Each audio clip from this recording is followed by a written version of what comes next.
What's going on, everyone? So today we're going to be configuring a FortiGate in Azure. This will just be a single VM deployment.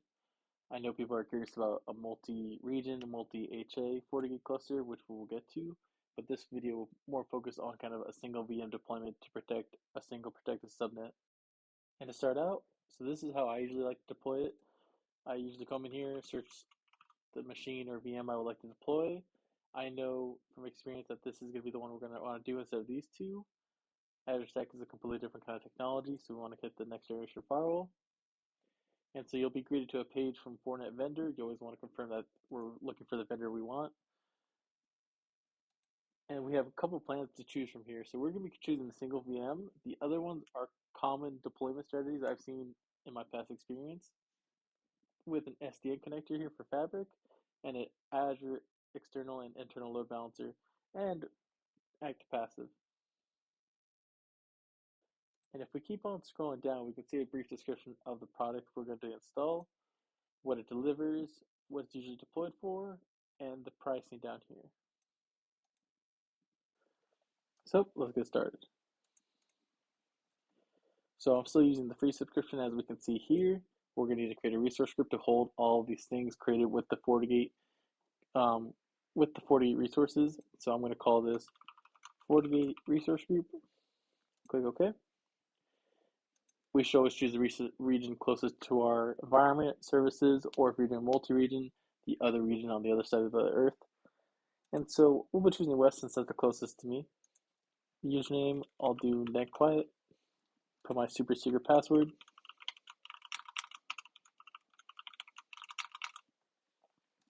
And so now we get to choose a name prefix.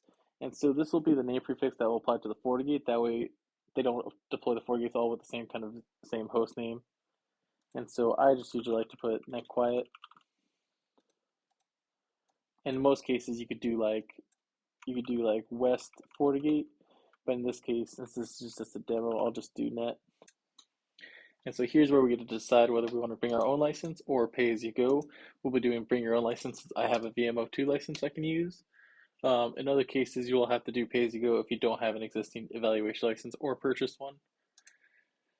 And so if we're looking for reliability, I would recommend going 6.4 to 8, but since this is the lab and testing, we will be going 7.0.3, which is the latest version that we'll be able to use all the new features. It's going to give us a standard size. This will just be a test VM to kind of inspect traffic and route traffic, so we can keep the standard size as it is. And this is where we get a predefined network here. And so you can always choose another network if you have it. I'll leave it predefined for now, but we can also change the name. We do FortiGate VNet. It gives an address range, and so this range will be broken up down here into 3 predefined subnets on how Azure wants us to kind of deploy this. And so we'll give the external subnet, which will be public facing. This is where your VIPs will hit. This is where you'll access the internet, and this will be what your public IP is. The internal subnet will be more a gateway instead of internal subnet. And so from that, we can keep it how it is. Click OK. We get a brief description of the external subnet. The external subnet is going to be attached to our port 1 on this external subnet. So it's going to get a host of probably 10.0.0.4, and the public IP is going to be associated to that host.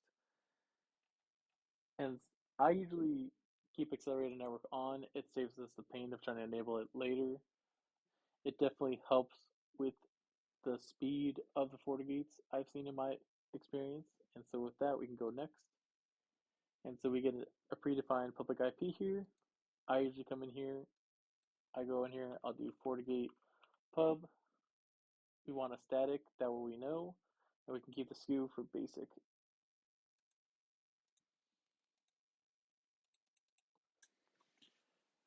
So after the public IP, we don't want to connect to a FortiManager because we currently don't have one in place. We have custom data here in case you needed to add anything more to the configuration or template. We are doing BYOL, so I will select a file here. And so with that, we'll go to next. Great. Make sure everything looks good. That looks great. We could also download a template for later in case we want to mimic this kind of deployment. But for now, we can go back and review kind of all our configuration. And you always want to double check all your kind of settings, how we can make sure we're on our subscription, we have the right resource group, username, bring your own license, latest version, check the sizing, verify the virtual networking looks good, make sure we have the public IP name correctly in our FortiGate license down here. So we'll do create and let that run. We can see everything's now deployed, and so I'll run through this real quick so we can see the virtual machines right here. So the FortiGate virtual machine was created okay. The two network interface cards, the external, internal, that looks good. The VNet, the virtual network that we've deployed with the 3 subnets, the deployment ID, the route tables that will be coming into play later, the public IP, and the network security group. And so the number one things you want to check after you deploy a machine is network security groups. That way you don't run into issues later. And we can see, since it is a network kind of virtual appliance, it's going to allow anything inbound since we're relying on the FortiGate to do the kind of security inspection and layer 4 firewall rules. And you can see from the network interfaces here, it's currently attached to both of these network interface cards, which is the FortiGate NetQuiet A, the standalone FortiGate. So now that we verified that, let's go back to, and I'm just navigating to interface cards to get back to our FortiGate. So I always go back to the resource group, make sure everything looks good. We can see all of our kind of resources in this one thing, and we can see the route table. And so the thing to look at here is that we can see that the default route is pointing to this next hop address of 10.0.1.4. And so we can see the subnet is only for this protected subnet range. And so if we look at the routes, this is going to be the route table for the protected subnet. And we'll touch on this later after we kind of verify on the FortiGate that everything is looking good. So from here, let's go to our FortiGate. So let's hop in and let's go to the FortiGate. And so we can grab the public IP here, and you can see the respective private IP in that external subnet. And so that external subnet is referencing the one network interface card, and that network interface card has that private IP of .4. And then Azure is associating this public standard public IP with this private IP. So with this up here, we can copy that, and we should be able to access it now. So we'll go advanced, proceed. We'll log in using the password we created and the username. Bring it to the dashboard. Usually I just go begin, set comprehensive, and okay. That way it doesn't ask us again. And we could of course watch the new video here, but I'm going to say do not show again. And so one test I'd like to do too, once I have the FortiGate up and running, I do a get to status, make sure everything's looking good, 7.3, and then I like to do exec ping 8.8.8. Make sure we can get to the internet too. That way we're not troubleshooting something later that we should have checked right now. So from here, let's check our network interfaces. So if we go to network and then interfaces, we can see we have two interfaces, the 10.0.0.4 and then 10.0.1.4. And if we remember, this is the gateway for that protected subnet. So that route table is associated to that protected subnet, and that's key to keep in mind and what we'll be looking at next. So from here, let's go ahead and now deploy a Linux VM. And so how I'm going to do that is I'm just going to deploy a very simple Ubuntu VM. And we can go back to virtual machines. We'll do create virtual machine, same subscription, different resource group because this is going to be a Linux machine. Linux resource group. Virtual machine name is going to be NetQuiet Linux. West US because we want it to be in the same region since it's going to use that VNet. That's important to keep in mind. We don't want any availability options, images, so we're going to select the Ubuntu 20.4. Size is okay. We're not looking for anything that's going to break the bank, so we'll go right there. Password, since we're just going to use it for a VIP address and then SSHing, so I'm just going to do NetQuiet and our super duper secret password again. We're going to allow SSH, which will happen in the network security group. We don't really need premium SSD for this kind of machine. This is going to be a test machine. Networking group, so we want to use the FortiGate VNet, and we want to select the protect the subnet. And we don't want any public IP, since we want it to go through the FortiGate, right? We don't want this Linux machine to have its own way out of that protected subnet. And when we say no way out, so we can use the Fortinet VNet here, and it gives us an option of 3 subnets. Since we don't want to put the Linux machine in our external subnet, unless it's a DMZ kind of facing device, we don't want it in the internal subnet, because that's our FortiGate's kind of internal subnet. We want it in the protected subnet, since this is going to be protected by the FortiGate, which the route table has already been created for it. So no public IP, because we don't want it reaching out to the internet. Network security group is going to keep basic, because we're going to have the FortiGate there, and don't never forget the accelerated networking. So with that, let's go to management. That looks good. And if we wanted a serial account, we could also do a custom storage account, which will be in a later video, but for now, I'm just going to skip past these. Go next, no tags at the moment. Review, make sure everything looks good. It's looking good, so we'll just double check our basics. Subscription, yes. Linux group, yes.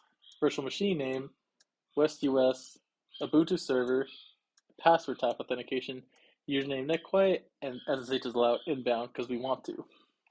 And always make sure that this is in the correct subnet, the protected subnet, or else we'll run into issues with troubleshooting route tables and all that. From here, let's go ahead and create it, and let's watch it create. And from here, I usually like to go into the deployment and kind of look at the results as it happens. So let's see, and it looks done. Network netquiet Linux. Let's go here. Let's make sure it's associated with that 10.2.4. That looks beautiful. Let's go to networking. We can see the network interface right here. Private address attached to this. Perfect. So let's look at the IP configurations. And so you can see that that netquiet Linux box interface is associated to this protected subnet. And the reason that's important is that if we go to this protected subnet, 10.0.2.0, the way I have to go back over here. And then, so usually I just search subnet or virtual networks would work. FortiGate VNet, subnets, protected subnets. And so you can see that this has a route table associated with it, right? And so the reason that's important, if it didn't have a route table, it would just go 2.1 and then try to go out to the internet. But we want it to be inspected by the FortiGate. And so in that protected subnet, let's check out that route table so we can kind of explore and explain what's going on. So this is the route table. It's associated to one subnet, which is the protected subnet like we saw, and the next hop is this virtual appliance. And so if we go to configuration, the routes, and edit this route right here, we have options like this: virtual network gateway in Azure, virtual network, internet, and none. And so the important thing here, if we're using a Palo Alto, FortiGate, or Checkpoint, you need to select virtual appliance and the next hop address. And with that, let's go back to FortiGate after we get the IP of our Linux box. So we can see the Linux box is 10.0.2.4. So let's go on FortiGate.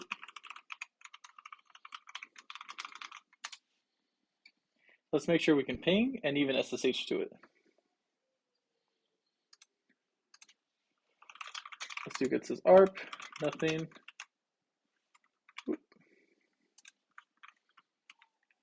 Sick ping. So the FortiGate can ping the Linux box, which is great. And you can see I did get this ARP here to see if it had it in the MAC addresses. But we do have the gateway, which is that internal gateway, which is technically a transit gateway, right? Like we talked about. And now that's taking that route to get there, which is perfect because we can reach it. Let's see if we can SSH it.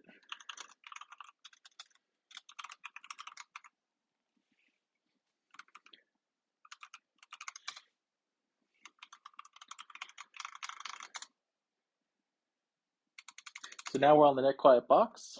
Let's see if we can ping the internet. Because now we can't get to the internet because our default route from that route table is sending us to the FortiGate. And so another way to test that, if I open up a new CLI, I do a diag sniffer packet any ICMP and host Cloudflare.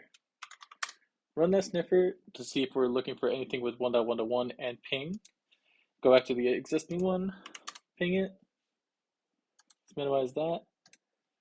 we can see it coming in from port 2, which is our internal transit network, coming from the 10.0.2, which is the protected subnet.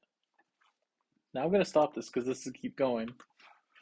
And so how we fix it is we're going to need a security policy that will NAT out to the internet. And so we'll go in here, firewall policy, we create new, we'll say Linux to internet. Incoming interface will be port 2 because that's our transit internal, and port 1 will be the port, outgoing will be port 1, which is our internet. And so we should create an address for it, that way we have it. Linux box 10.0.24/32. That way we're not allowing everything in that VNet to talk, just the ones that we want. Destination will be all for the moment. Service will be, let's do all for just the testing. And so we're going to need NAT if it wants to allow access out to the internet using our NATed IP. So we'll do all sessions, and we can turn to AV and IPS. So we'll go OK. So now if we go back to that ping, let's see. Whoops. So now that Linux box can ping the outside. But now we're probably wondering, we don't want to manage this Linux box through our FortiGate forever. And so what we're going to do is we're going to open the Linux box to the open from the FortiGate. And so how we do that is we need to create a virtual IP. And what this virtual IP is going to do, it's going to listen on port 1 and forward that traffic to our private IP. So we'll go 10.2.4, and then this will be called our Linux box. Well, Linux box is used by the other object since they're both kind of the same address objects, right? So I'll just name this VIP. So go like this. And so we'll do 0 since we just want port 1 to come in. And so we want to do port forwarding because we don't want that everything to go through it. We want the external server port. And so external server port, we can just make it 8888, and it's going to map to port 22 because we want that 22 to talk back to that Linux server, know how to communicate on that port, and forward it back out. And so we'll click OK. So now we have our VIP, and the VIP is different than a normal object because you have to reference it in a firewall policy. So we have our Linux out to the internet, which is great. So now we're going to create a new one, and we're going to say internet to Linux box. So incoming interface will be port 1. Outgoing will be port 2. So it's kind of reversed now because now we're coming into that instead of Linux coming back to us. And so we want it to be able to access from anywhere in case I'm in Hawaii trying to access my SSH box destination. So here it is located under virtual IP. And if we hover it, we can see exactly what it's doing. It's mapping anything to go to 10.2.4 from port 8888, map it to port 22 and send that traffic to it. So we're going to click Linux box. And since we only have one port, we can do SSH.